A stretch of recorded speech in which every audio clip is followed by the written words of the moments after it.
Hello, good afternoon. Good afternoon to all those who are in the Asian time zone. Also welcome back everyone, and welcome Zen Master Bong. He's already here with us. Right, and Zen Master Bong later on will give his talk and will answer questions from the floor. Those who have questions, please type your questions in the chat room, and our volunteers will compile them, and I'll read the compiled questions to Zen Master Bong later. Right, and a bit of housekeeping, just a gentle reminder to all, please turn off your video throughout the session, and we also request that you do not capture any screenshot or do any recording of any part of the session to respect the privacy of all who are present. And with that, I will give a very brief introduction of Zen Master Bong to those who are still not yet familiar with him. Zen Master Bong began practicing with Zen Master Songsan in 1977 and became a monk in 1984. He received Dharma transmission from Zen Master Songsan in April 1999. And before studying Zen, he worked as a counselor in a hospital and as a welder in a shipyard. He has practiced and taught extensively in Zen centers throughout the United States, Europe, and Asia. He's a guiding teacher and abbot of Musangsa, Karyong-san International Zen Center in Korea. Now let us put our hands together to invite Zen Master Bong to start his talk, entitled Hit You 30 Times. Hello everyone, good afternoon. I assume you're hearing me. It's a somewhat new experience for me doing these online talks where I can't see you, but we'll see what we can do. First of all, I hope everybody and your families are safe and your situation is okay considering this virus that is passing around throughout the world. I heard that Malaysia has some very strict guidelines that people are following, and that seems to be helping. So I hope the situation soon improves for everyone. The talk today is on the Zen speech, I hit you 30 times. It's very funny. The description says, often Zen Master Songsan used this sentence in his Dharma talk or commentaries. If you open your mouth, I hit you 30 times. If you close your mouth, I will still hit you 30 times. Then I ask you, what do you say? If somebody says that to you, what can you say? But the description here includes a question. Would the Zen Master really hit us for 30 times with his stick if we answer wrongly? Also, what does this sentence mean? I never heard of Zen Master Songsan hitting somebody 30 times. In fact, he very rarely ever hit somebody physically. I imagine, I'm sure that it would just have been teaching. He once said, if you hit somebody physically, only hit somebody who already believes in you 100%. Otherwise, afterwards, more don't believe you. But this sentence is not just Zen Master Songsan's sentence. This has been used throughout the history of Zen. Basically, I hit you 30 times means you're wrong, or you're involved in opposites thinking. And it's used to help a student return to don't know mind. Even if your question is, what did I do wrong? That's already a question. It's already don't know mind. What else can we say about this? Buddha said there's 4 kinds of horses. The first horse, often horse riders will carry a whip and they'll use it to make the horse go. And Buddha said the first kind of horse will run even when it sees the shadow of the whip. The second kind of horse will run when the rider touches the horse's body with the stick, with the whip. The third kind of horse needs to be hit with the whip, and then it will run. And the fourth kind of horse needs to be hit many times, and then it will run. So this fourth kind is I hit you 30 times. One time hit, not enough. So I hit you 30 times. And hopefully you will take that to really have a big question of what is this? What does this mean? Or what did I do wrong? What is my mistake? So basically, I hit you 30 times is pointing you back to don't know mind. We say that in Zen practice, two things are very important: meditation and wisdom. Meditation means keeping a not moving mind. Each moment very clear. You're sitting practice. Your mind's not flying off about other things. You're driving, you're paying attention to your driving. You're not thinking about your bank account or a problem you have with somebody. When you're washing dishes, just do it. Just wash dishes. But you know, if we observe ourselves, if we're paying attention when we do things, often we'll be doing something and thinking something else. So meditation is this practice of coming back with our attention to what we're doing and try to eliminate these mind habits of taking me out from what I'm doing. And noticing, this mind habit. Very important. Just noticing it already begins to reduce its power over us. Then next, wisdom. Wisdom means being clear, substance, truth, function. I believe earlier, Tong Sanim talked about those three things. If we have clear experience, substance, truth, function, then naturally in our everyday life situations, if we're not holding any opposite thinking inside, then this correct action will automatically appear. Name is wisdom. So Buddha's job, Zen master's job, is point that way. Point to correct meditation. Point to our true, already possessed wisdom. Point to that.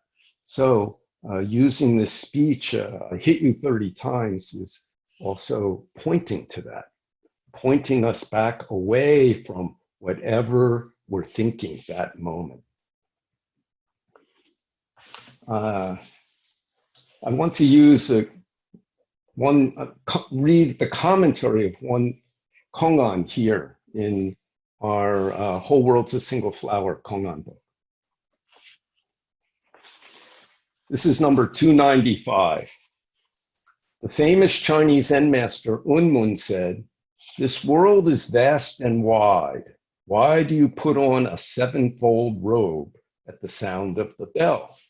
I guess this is a sevenfold robe. Then, skipping the questions that Zen master Sun San asks, I just read his commentary. Your mind and this world, which one is bigger? Open your mouth and you cannot find your direction. Close your mouth and you lose your direction. At the sound of the bell, go to the Dharma room. So here he's using this speech of, if you do this, then you cannot find your direction. If you do that, then you lose your direction. Very similar. If you open your mouth, I hit you 30 times. If you close your mouth, I also hit you 30 times. This is hitting our opposites thinking. Human beings suffering comes from opposites thinking. We do not perceive our original nature, so we do not see the situation clearly. Our opinion appears, and it appears very rapidly, very deeply, in our thinking, in our emotions, in our relationship to our body, in every moment of our life. If we have a big question, then we can begin with this don't know mind to cut into the appearance of our opinion. We can begin to see it as it appears and let it go. Then it's very clear. When the bell sounds in the temple, put on your robe and go to the Dharma room. If you have no robe, go to the Dharma room. So the direction when the bell rings is very clear. In the temple, go to the Dharma room. If your child is suffering, the direction is very clear. Help them. If you see somebody on the street who's hungry and homeless, the direction's clear. Help them. So if you're caught in opposites thinking, you cannot find your correct direction. And sadly, we can see in this world how strongly true that is of the human beings and our society. And of course, this pandemic a little bit helps us see that more clearly. So if we use this virus situation to help us be more clear and to wake up, then it will be of great benefit to us. If not, then the way the universe works, something stronger will appear and hit us, whether it's in my personal life or in our whole social life. So this is an example of, here he doesn't say, I hit you 30 times, but he does give you these opposites. If you open your mouth, you can't find your direction. If you close your mouth, you lose your direction. So same as if you open your mouth, I hit you 30 times. If you close your mouth, I hit you 30 times. You're stuck. What can you do? If you keep your mouth shut and don't do anything, you have a problem. If you open your mouth, you have a problem. So this drives us into don't know. And out of don't know, true, correct wisdom can appear. So that's the purpose. The Zen master doesn't wait for the world to hit us. If we keep an opinion, eventually the world will hit us. But the Zen master and Buddha's job is, if you present yourself to them, to hit you before the world does, if you time it right. Then you have a good chance of learning something before a big problem comes up. Our practice helps our daily life. Our daily life also helps our practice. So I give you an example of hitting as speech. Years ago, we were making a Zen center in New York City, and the Korean students of Zen Master Seung San, he had a group of doctors who were meditation students with him, and they put together some money and were able to buy a building in New York City. And Dae Sun sent a bunch of us down there to tear out the inside and build some walls to make a meditation room, 2 bedrooms, a small kitchen, 2 bathrooms, and a tea room. So we were down there building this ourselves. This is in the 1970s. And if you understand the way at least Western buildings are built, the inside of the wall is a frame made from pieces of wood. And they're usually placed a very set standard of distance apart, which I think would be about, in centimeters, 30 centimeters. So when you're building that wall, you can walk through it because it's just these individual pieces of wood, 30 centimeters apart. Then to keep the wall strong, at different locations throughout the wall, you put a horizontal piece between these two. Maybe up here on this one, down low on another one, and it keeps the wall very sturdy. So before this, the outsides of the wall are put on, you can walk through. So one time we were working there, and one of our American Sanims was a good carpenter, and he was working. And as he went to walk through the wall, he wasn't really watching, and he hit his head on one of these cross pieces. And then he was sort of stunned and fell back, and he looked at Seung San Sanim kind of like, help me. And Seung San Sanim said to him, I hit you again. So that's our job.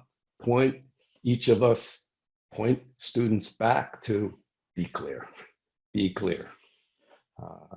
Sometimes, maybe if he fell down and bleeding, then you wouldn't say, I hit you again. You would go get a towel and help take care of the bleeding. But if you're just standing there fine, then Sung San Sini added to it.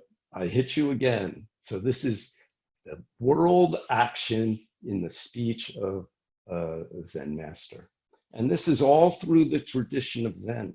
If you read the transmission of the lamp, there's many situations where either the teacher says, I hit you, or obviously they took a stick or something and hit the person.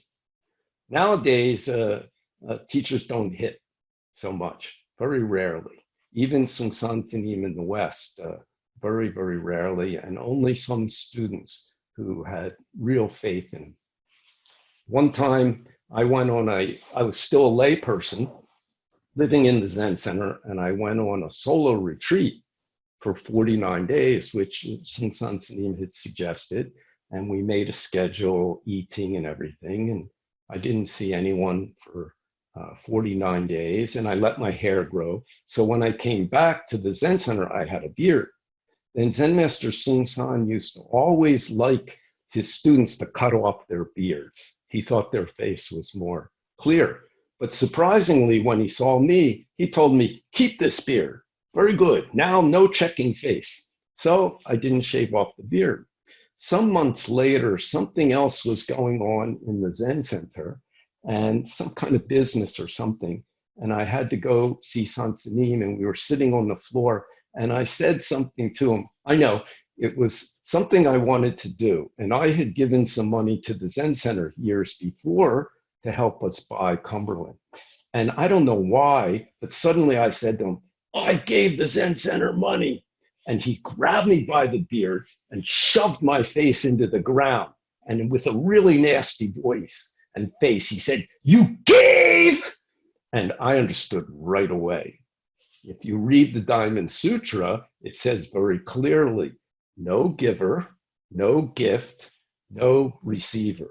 If you keep that mind, this is true giving. But if you have this mind, I'm giving this to you, it reduces the merit. It reduces the benefit. It's not true, pure giving. So he didn't exactly hit me, but he did pull my beard and shove my face into the ground. He never said anything about the beard, but I went and shaved it off afterwards, so he had one less thing to grab. So that's I think that's the closest I could say to him.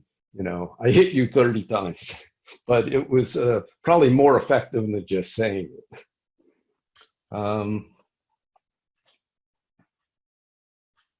I have some other kongans that are interesting in here, the comments.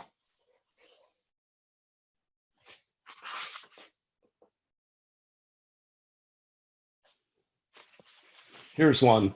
It's for those who have this kongan book and are interested, it's number 7.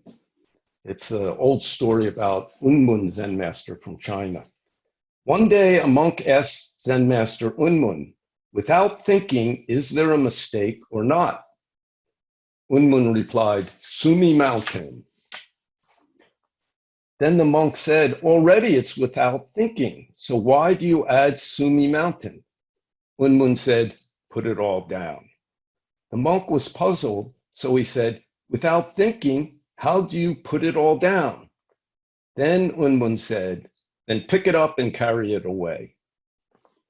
So Zen Master Sung San's commentary is, a dog is barking, woof woof. A rooster is crowing, cock-a-doodle-doo. A cat purrs, meow meow. All animals understand their true speech. What is your true speech? Open your mouth and it's already a mistake. Close your mouth, it's also a mistake. What can you do? If you remain silent, then Unmun's stick has already given you 30 blows. What do you say? If you put it all down, then everything is already yours. So open your mouth, 30 blows. Close your mouth, 30 blows. What can you do? So a number of times in the commentary in this book, and occasionally in his public teaching, and definitely in the history of Zen, many Zen masters have used this phrase, I hit you 30 times. Now, perhaps 1,000 years ago, in some situations, Zen masters actually hit people. Lin Chi's very, very famous Zen master from China in our tradition, he lived probably about 1,200, 300 years ago. And he was a student of Huang Po. And basically, his story is that he was in Huang Po's temple. Then the head monk noticed that this man, later called Lin Chi, was a very simple monk, very straightforward in his practice.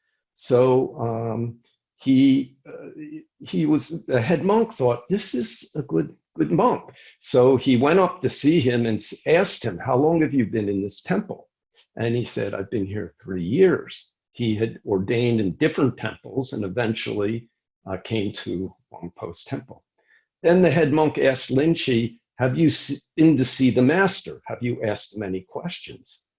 Then Lin Chi said, no, I've never asked him a question. Then the head monk said, why don't you go ask him a question?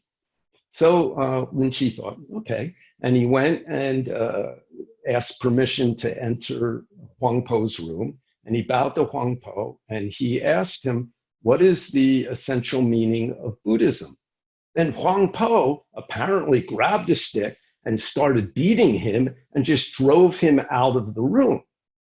So Lin Chi went back to the monk's quarters, and some time passed and the head monk went to see him and said, how'd it go when you visited Huang Po? Then Lin Chi said, well, I asked him a question, but he just beat me with a stick and drove me out. Then the head monk thought about that and said, well, maybe you better ask him a second time. Maybe he's testing, how sincere you are. So Lin Chi thought, okay. So he goes to see Huang Po again, and he goes in and bows and asks him again, what's the deep meaning of Buddhism? And again, Huang Po grabs a stick and starts beating him, drives him out of the room. So he goes back to the monk's quarters. Sometime later, the head monk sees him and says, oh, how'd it go when you saw the master? And Lin Chi said, he just beat me again and drove me out. I don't know my mistake. Then the head monk said, go see him again. 3 times is very important. In English, we say 3 times is the charm. You try something 3 times, you'll get something. So Lin Chi goes back and enters his room, bows to Huang Po, and asks him, what is the essence, the meaning of Buddhism? And again, Huang Po grabs a stick, starts beating him, drives him out. At that, Lin Chi just thinks, oh, I can't learn anything here. So he goes back to the monk's quarter and he starts packing his bag.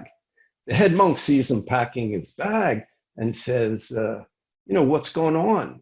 And Lin Chi says, well, I think I have no karma with Huang Po because every time I ask him a question, he just beats me. So I'll just go find another temple and practice and hope I have better karma there and can fully attain the way. Then the head monk thinks, this is a good man. So he gets an idea and he says, before you leave, you should go and visit the abbot, Huang Po, and thank him for the 3 years allowing you to live in the temple. So Lin Chi says, okay. Then the head monk goes ahead and goes to Huang Po and said, that monk who comes in here and you keep beating him, he's really good. And he's going to leave the temple now. So you give him some good advice, okay? So Huang Po says, okay. So Lin Chi comes and he bows to Huang Po and he says, thank you for allowing me to live here for 3 years and I'm going to leave now. And Huang Po says, well, on your journey, why don't you first stop at the Zen master Deu? It means a big stupid. He's my Dharma brother and he lives in such and such temple. And I'm sure he will give you good teaching. So Lynchy says, okay, and he leaves. You know, who knows how long it took him to travel to this other temple, but he goes directly to Daewoo's temple. And when he arrives there, he asks to meet the abbot, and he's brought in and he bows to Daewoo. And Daewoo says, where are you coming from? And Lynchy says, I'm coming from Huang Po's temple. Then Daewoo asks him, what kind of teaching did you receive at Huang Po's temple? Then Lynchy says, I asked him what the most important part of Buddhism is, and he just beat me three times. I asked him that, and he beat me. Where's my mistake? Then Daewoo said,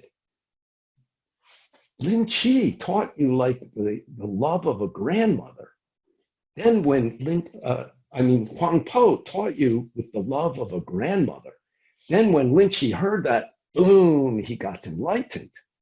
Then Daewoo saw Lynchy had suddenly gotten enlightened and said, what did you get? Then Lynchy says, well, this teaching of Huang Po's there's not much to it. Then Daewoo says, before you want to know where your mistake is, now you're saying that his teaching, there's nothing to it. What's with you? Then Lynchy steps forward and punches Daewoo in the ribs 3 times. And Daewoo pushes him away and says, that's between you and Huang Po. You go back and see him. So he goes back to see Huang Po. Then they meet out, in the courtyard, and he bows to Huang Po, and Huang Po says, what are you doing back here so soon? And then he can see Lynchy got enlightenment. So right away, he says, attendant, bring the ink and paper. He's going to write a certificate of his enlightenment. Then Lynchy shouts, attendant, bring the fire, because he realizes these certificates, they have no meaning. You either attain or you don't. But then Huang Po says, I understand your mind, but you must keep this paper. Then in the future, you can step on everybody's tongue, which of course means in the future, nobody can say that you didn't get transmission. So anyway, that's a time when it sounds like Huang Po actually physically beat him 3 times, drove him out of the room. Nowadays, if you start doing that, you'll probably end up in the police station soon.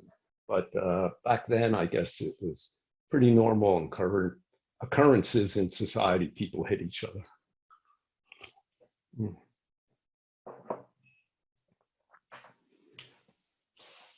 Well, I don't want to talk all this time because it's more interesting if you have some questions. And I noticed the chat button lights up as I'm talking. So I'd like to ask the moderator if there's any questions. There's one question from Chunwen Sunim, actually, the master. Chunwen Sunim. Yes. I hit her 30 times. Okay, next question. She hit you first. Okay, her question is, why 30 times? Why hit 30 times? Not 40 times, not 50 times, or not 10 times? Why 30? Ask Chunwen Sunim, how many times do you want? Maybe 60 times necessary. I don't know, maybe it sounds good in Chinese. 30 sounds good. If we say I hit you, if you say I hit you twice, it doesn't have much power to it. I hit you 30 times really could give you don't know mind. What? I don't know. She's Chinese. Maybe she can figure it out. Sounds good in English. Well, then I also have this question. A similar question, like when we do bow, right? Every day we are in retreat, we are asked to do 108 bows. So why not 54? Why not 1,000 bows? Why 108 bows? Every day you must bow 1,000 times and then you'll understand. Try that for 3 weeks. It'll help your life. Thank you, Zen Master. You're welcome. Yeah, as I understand it, 108 comes from Hinduism, and they say that the human consciousness has 108 compartments or 108 defilements, ignorances. And each bow is to clean one compartment of your mind, to clean one hindrance, one defilement. So that's why Zen Master Sun Sun said, the 108 bows we do in the morning is already a repentance ceremony.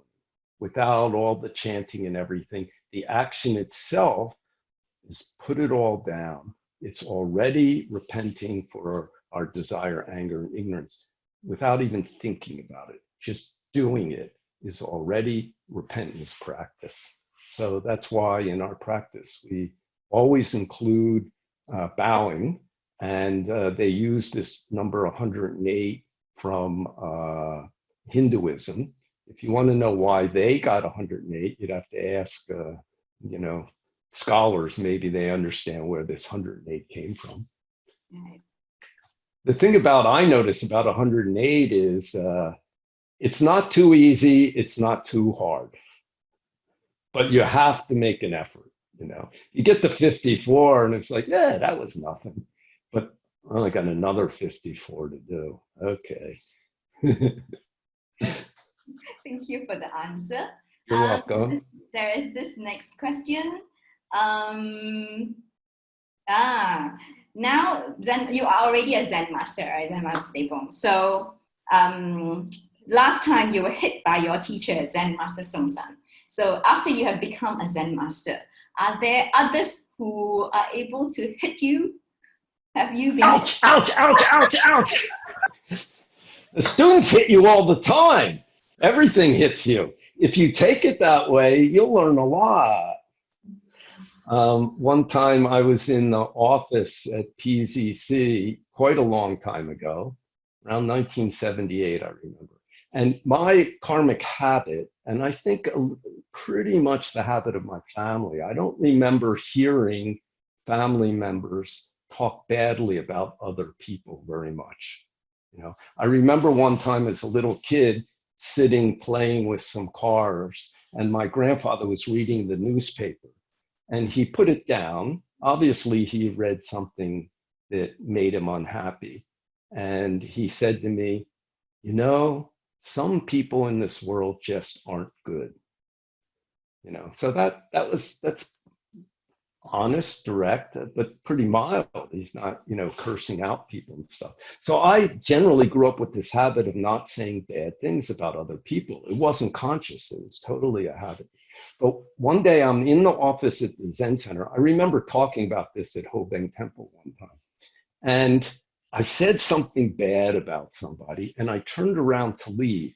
And the door, if this was the door, it was open.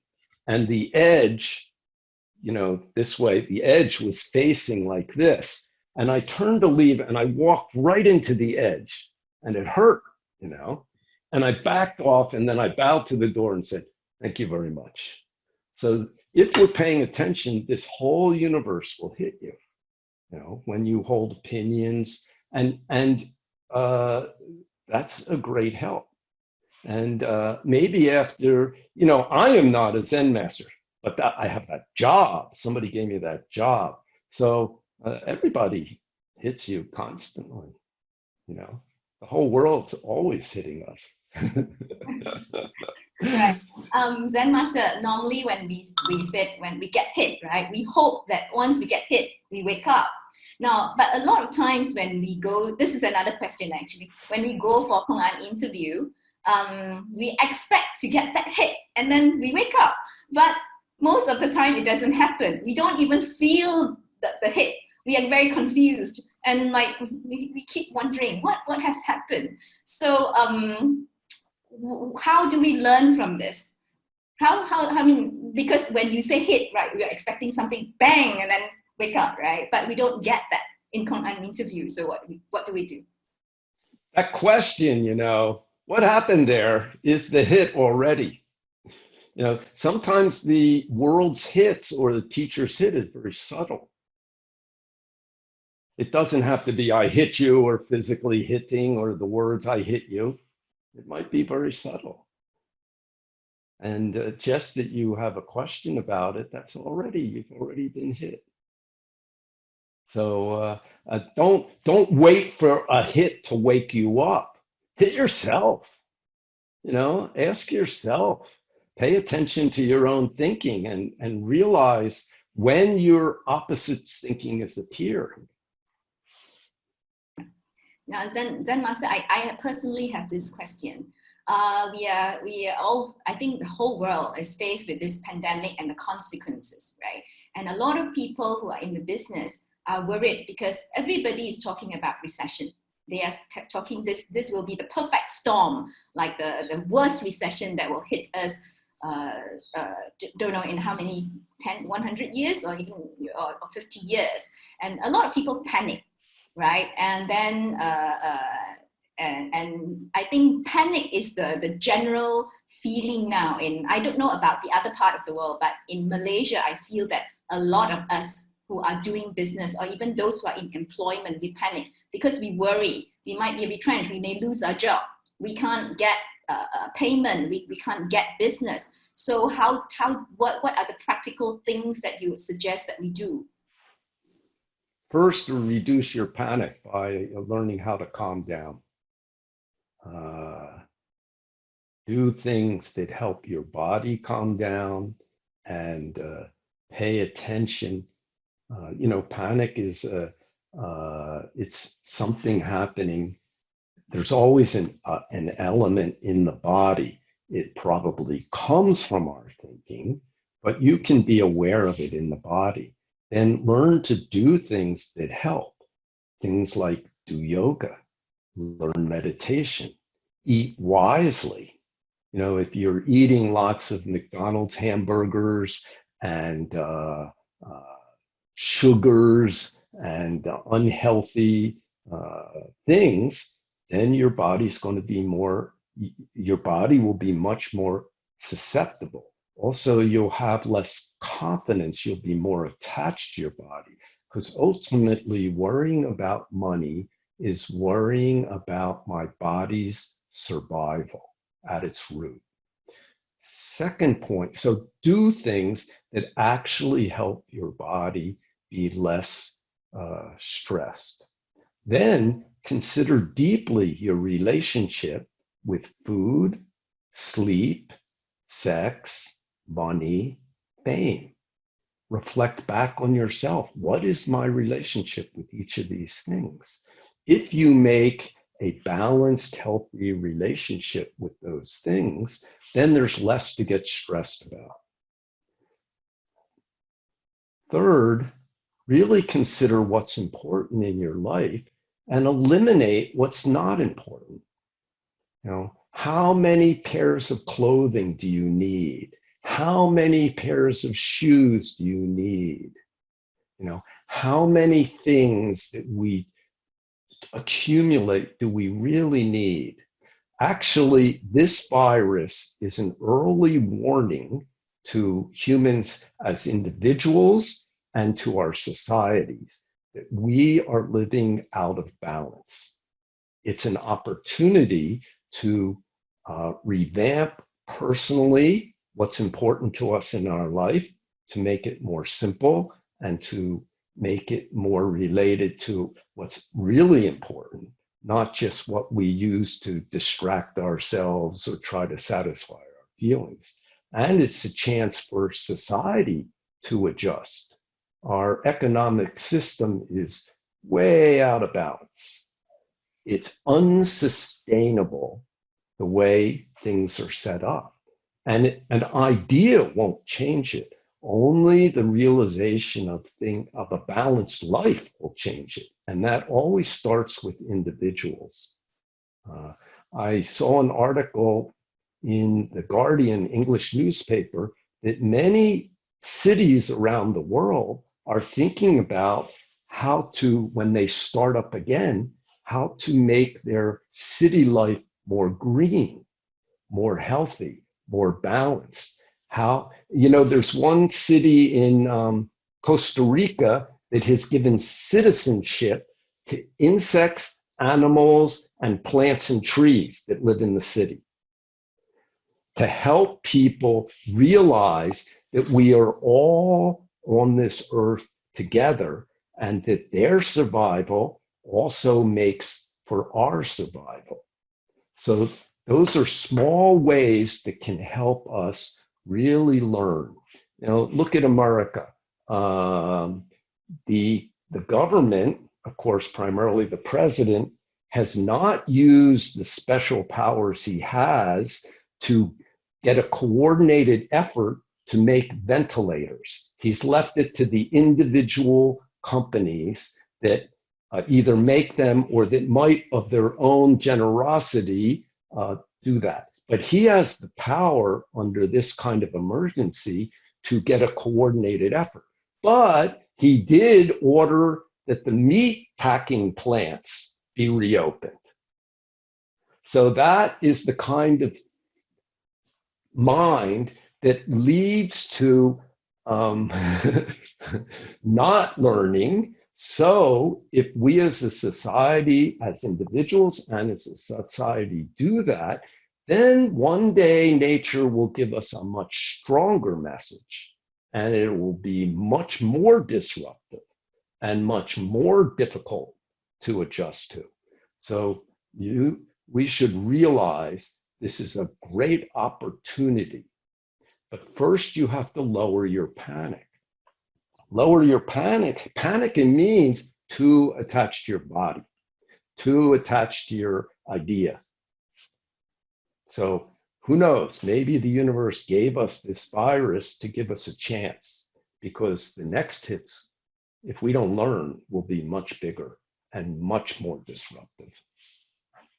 I feel absolutely. I've seen that in my own personal life. When I get a good warning and I ignore it, I get a bigger hit later. So I think this is just the way the universe functions. It's not good or bad. It's just wise to take advantage, see what's happening and take advantage of the opportunity. And wasting too much time thinking about what others are doing won't help you. And for a while, I started to read the news every day, particularly what's happening in America. And I was thinking, you know, why don't they wise up? Why don't they use this opportunity? And then I thought, how am I using this opportunity to be more clear about what I'm doing? So now I'm practicing harder. So don't complain about society. Practice hard, get enlightenment, and make a more healthy and balanced life. Even if you don't get enlightenment, make a more healthy and balanced life that relates more to the reality. Thank you. Yeah. Okay, then the next question. Zen wants us to keep don't know mind. Does it mean that it encourages us not to ask questions in life? Well, first of all, Zen doesn't want anything. But the teaching is, if you want to become more clear and have a more satisfying experience of this world and yourself, don't know is the way. Don't know means having a question. Why do my wife and I keep fighting? Why do my kids not listen to me? Why do I keep getting fatter? Why am I so crazy about money that I always want to make more money? That's don't know mind. So your questions about this life already are don't know. Take them seriously.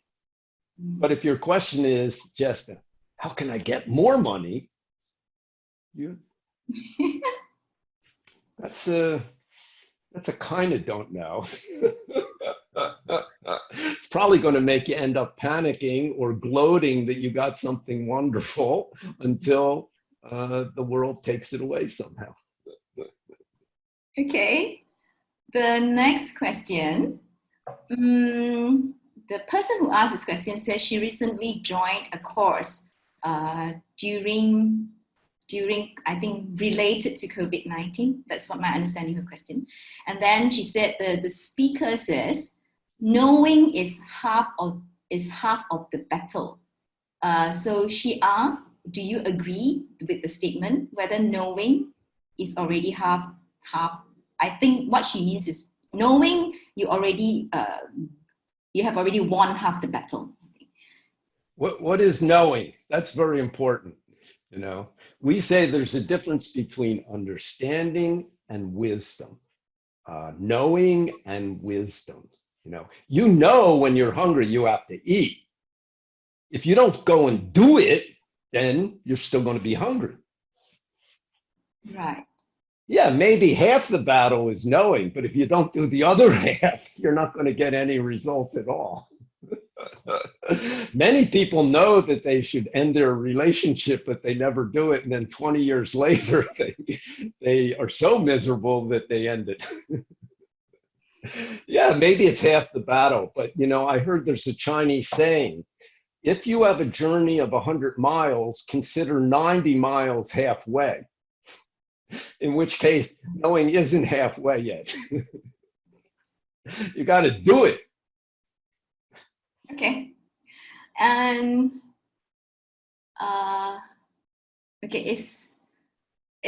sorry, Zen Master, I'm asking the admin. Is question number 6 complete? We have a question here. Hi, Zen Master. How can we help a person who has emotional condition? For example, someone who is depressed because they have no work, no money, and no food. How can we help on the emotional part besides giving money and food? And there's also people who are worried about what will happen to the world due to the pandemic, and he's imagining this to be the end of the world. So how can we help him calm down? What helps you calm down? The person who asked. What helps you? If bowing helps you, then tell your friend, oh, bowing really helps me. Want to try it together? If going to the temple and chanting helps you, then invite them to join you. Maybe if they have a taste of it, they'll find it helps them too. So first look, what helps you? People get in a negative spiral, and some people actually, they don't realize it, but they desire that. That's not easy to break. Somebody has it depends on the type of problem, but often we'd say, oh, you tell your friend, I do 500 bows a day. It really helped me. I felt like you, and now I see there are things I can do to make my life better. Share your own experience if they're your friend, and then invite them along. Invite them to do it with you. Sometimes if people just get a taste and they have some try mind, then they will try. They'll do it. They get a taste. If your center's not strong, if your Dharma is not strong, then of course very difficult to teach them. If somebody believes in you, like many people believed in Sun Sansani, he could say, you must do 500 bows every day, and many people would try it. But he was also doing it. He didn't just tell us. He got up every morning, he bowed with everybody, he did chanting, he did sitting, he ate together. Together action is a great way to help somebody. If you can't do that, then just say, oh, this helps me. Maybe it will help you. You want to try together with me. Sometimes this together is good.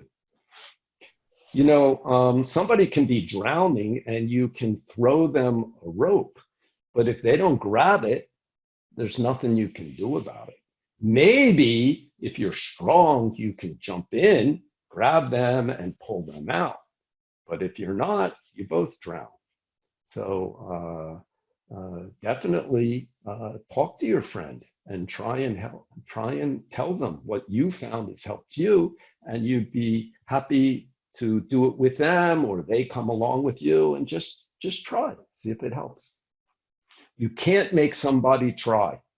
There's a saying in English, probably there's something similar in Chinese. You can lead a horse to water, but you can't make it drink. Thank you, Zen Master. I think the Chinese saying is an ox. You can't force the ox to drink the water by pressing its head down. Something like that. In English, for whatever reason, it's a horse. Right. Okay, there's a rather philosophical question here. Zen Master, what does enlightenment mean to you? I hit you 30 times. What do you say? What do you say? That person has chat. Maybe they can answer that. I say, I hit you 30 times. What do you say? So yes, Zen Master has asked the person who asked the question, please answer. Zen Master, I have this question. Now, Yep. we have been in lockdown, confined in our homes, right, for almost 2 months now.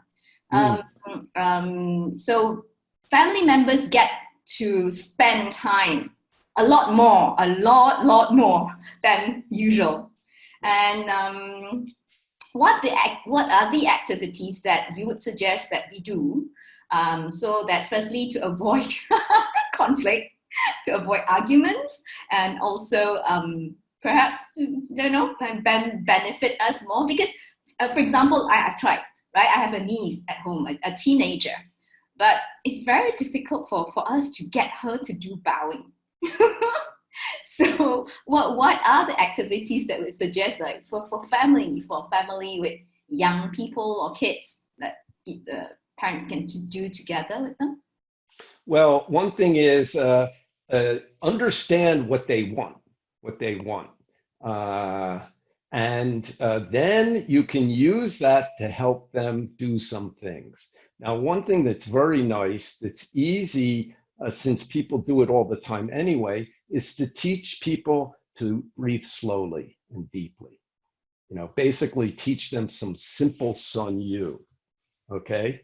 And you can talk about when you breathe in, imagine all the air goes down to your lower belly. And then when you breathe out, a little bit pull your lower belly in and take a long exhale. And let's try that together for 3 minutes or something like that.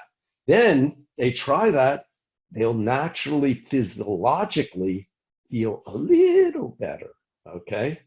And then you can build from there. A very young person, maybe 8 years old, they can do that for like a couple minutes, 3 minutes. Little older, 12, 13, maybe 5 minutes. Begin with a small amount, but like a teenager, 16, 17, you begin with 3 minutes, then let's try it again, but you can use what they want to help them. One story, there was a Korean girl who was born to Korean parents in Japan, and her family really couldn't take care of her. And they were often leaving her with a foster home. But after some time, 6 months, the mom would show up and take her out, and kept doing that to her. So the kid never felt settled in some situation. So Dae Sansanim knew the mother's sister. She was his student, and she told Sansanim about this and asked him to help. So that time, very interesting, Sansanim, this is in around 75, I think.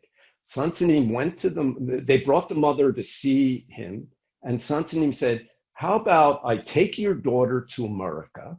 That time it would be a big deal. Oh, take your daughter to America, and she can stay in our Zen center, and one of my students will become like her guardian, and she can get educated in America. She'll learn English, she'll get a good education, and what do you think about that? And the mother said, good. And so he did. He brought this girl to America. And so she was 7 years old, living in the Zen center. I met her when she was 9. And she was like a little sister to everybody in the Zen center. So then he gave her actually to Zen Master Song Yang, who was, a nurse and living in the Zen center. She was house master at the time. And so they slept together in the same room, and she became her legal guardian. She got her enrolled in school, but she had to get up every morning and do 108 bows and chanting. Then she was allowed to go take a little nap before breakfast in school. So she did that. Then summer vacation comes. Her name was Kie. Then summer vacation comes, and she's a very clever, smart little girl. So she says to Bobby, now I have school vacation, so I also have practicing vacation. So I'm not getting up in the morning. Then Bobby said, no, this is a good chance. You need to get up anyway. It doesn't matter, school or not. And she said, no, when I have school vacation, I have practice vacation. So then Bobby went to Sansanim, and Sansanim said, bring her to me. So Kie came in and bowed to Sansanim, and Sansanim said, Kie, when you grow up, what do you want to be? Then she said, I want to be a witch. How do you say that in Chinese? Witch. 巫婆. Yeah. In Korean, it's manyo. In the West, they have a big nose and they ride on a broom. So she wants to be a witch. So Sansanim said, you can. You have to do 108 bows every morning and 10,000 Kwanzaa bosos every day for 100 days. Then this special Dharma energy come into you. You can become powerful witch. Then, okay, I do it. Then she did it. So actually 2 years later, I moved in the Zen Center, and she told me this story. And she said, by the end of the summer, I didn't really care if I became a witch or not. So you can use what especially kids or teenagers, what they want to help them practice. Because basically it's true. If you practice, you get Dharma energy. If you get Dharma energy, there's a real opportunity to see if to fulfill your wishes. It may be as you go along, if your wish becomes more clear, it changes by itself as you experience practice. So, you have to understand, if it's your daughter, understand her mind. What does she want? Oh, she wants to be beautiful. You can tell her, oh, the best treatment for the skin is slow breathe in, slow breathe out. Then teach her that. It's not expensive. Look at me.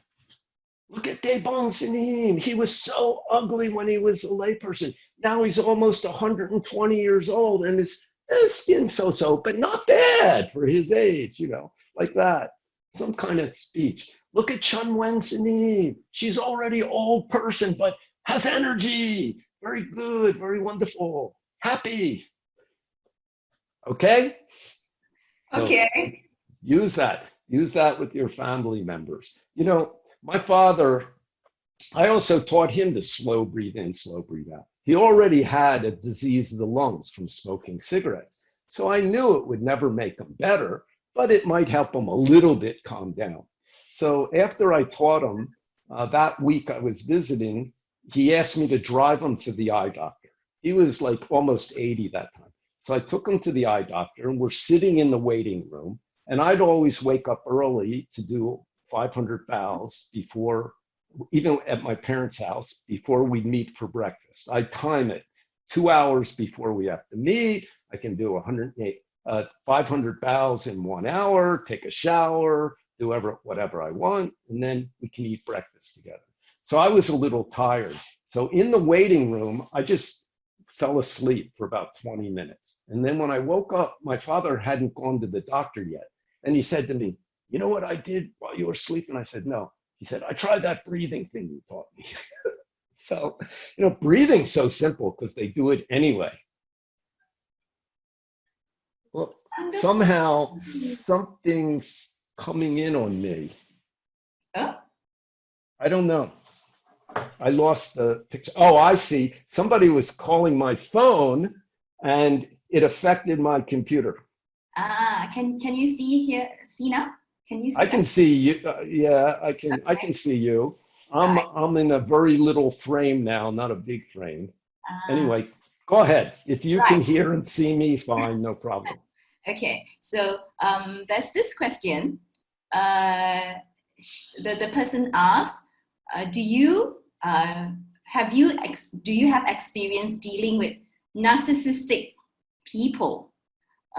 She said from her experience, or from his experience, it's very challenging to her center. So what do you have to say about that, Zen Master? Be careful.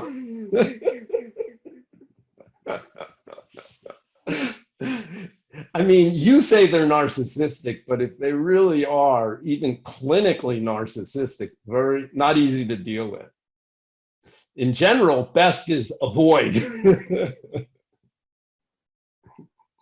Okay. Don't get into a fight. Don't get into a fight. Okay. And this and Be very clear about your own boundaries. Very clear. There's this question.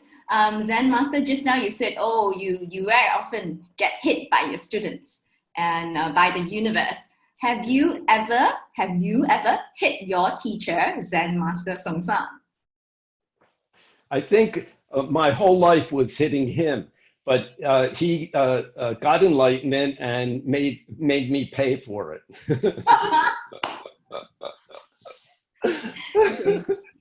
There is a question. I never hit him physically. No way. It's like hitting your father. What's wrong with that's a little off.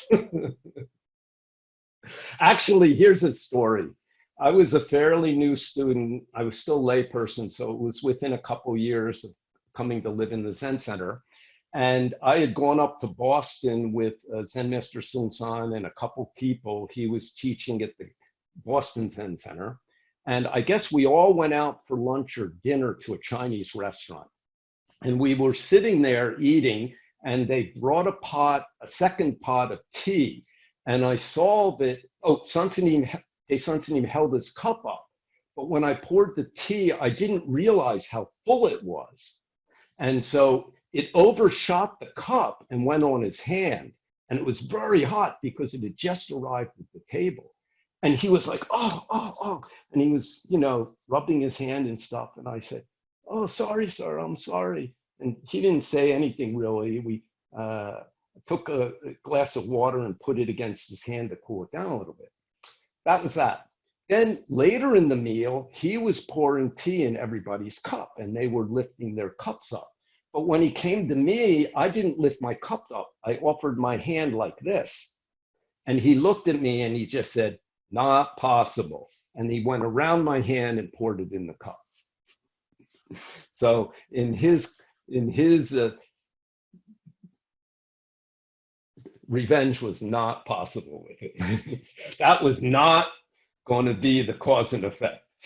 I might accidentally get my hand burned, but he was not going to do that. Okay. Story, very lovely story. There's one more question. I think we make that the last because actually we only have like 2 more minutes to 3. So let's make this the last question, Zen Master. The question goes this way. I have a 7-year-old daughter who chants with me almost every day, but sometimes she will say, can I have 1 day off from chanting today? So I will tell her, look, Buddha is watching you every night.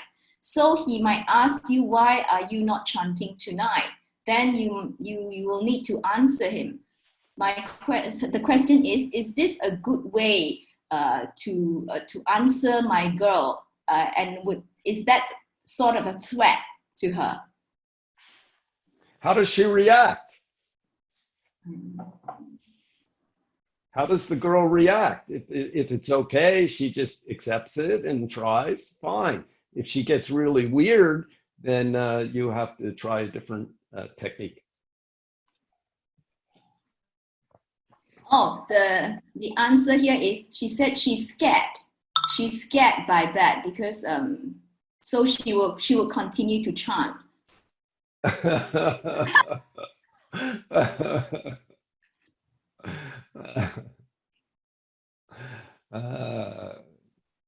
Yeah, that's a good question. I mean, I didn't raise any kids. Give her some present, some Buddhist present, and say, don't worry about it. Buddha loves you. Something. You don't want her practicing just out of fear, that's not so good. Yeah. Once in a while, give her a night off. Yeah. Once in a while, tell her, tonight, no problem. Okay. So is there any more question? Sorry, Zen Master, because I'm having a question from the WhatsApp chat group. I just need to make sure. Have we all asked all the question already? because I don't see any new question here. No question is big question, so no problem. Okay, all right. So yes, thank you, Zen Master, for answering the question, and thank you for giving us the talk and encouragement. Thank you, everybody. And then now we will, because we have had 2 sessions, 2 Dharma talks today, we will invite Zen Master to lead us to dedicate merits by reciting the 4 great vows. So everybody, wherever you are, Hap Chang, and we'll recite them in English. Sentient beings are numberless. We vow to save them all. Delusions are endless. We vow to cut through them all. The teachings are infinite. We vow to learn them all. The Buddha way is inconceivable. We vow to attain it. Thank Everybody, you.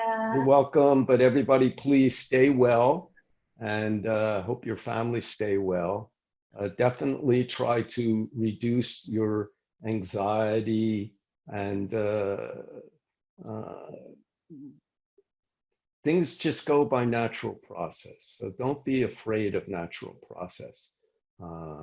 If you focus too much on the outside, then you'll become anxious.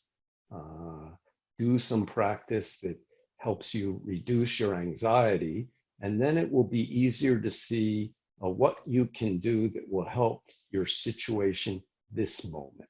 If you think too much into the future, that will never help you anyway. So please try hard. This is a good opportunity for all of us to use to make our center and our practice stronger, and that will help you always.